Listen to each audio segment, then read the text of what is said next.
కూర గుమ్మడికాయ చోటి బూరెలు చేస్తుంది అనమాట. కొంతమంది పూర్ణాలు అంటారు కదా, మాకు భీమవరం సైడ్ అయితే బూరెలు అంటాం. అయితే గుమ్మడికాయ ముక్కలు 2 కప్పులు ముక్కలు తీసుకొని తొక్క చెక్కేసి కొంచెం నీళ్ళు పోసి ముక్క ఉడకపెట్టేసి గరిచోటి ఇలా అంటే మనం మెత్తగా పేస్ట్ అయిపోవాలి. దీంట్లోకి 2 కప్పులు గుమ్మడికాయ ముక్కలు అయితే 1 కప్పు కొబ్బరి వేసాను, 3 కప్పులు బెల్లం వేసాను, 1 కప్పు నువ్వులు తీసుకున్నాను. మనం ఈ గుమ్మడికాయ దాంట్లో కొబ్బరి వేసాను, బెల్లం వేసాను, యాలక్కాయ పొడిని కూడా వేసి దగ్గరికి రానిచ్చేసాను ఉండేటట్టుగా.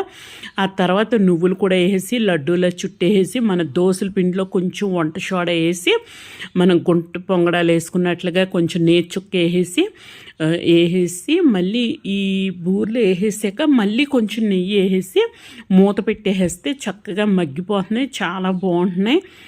ఇప్పుడు ఆయిల్ ఎక్కువ వాడొద్దు అంటున్నారు కదా, ఈ రీతిగా చేస్తున్నాను.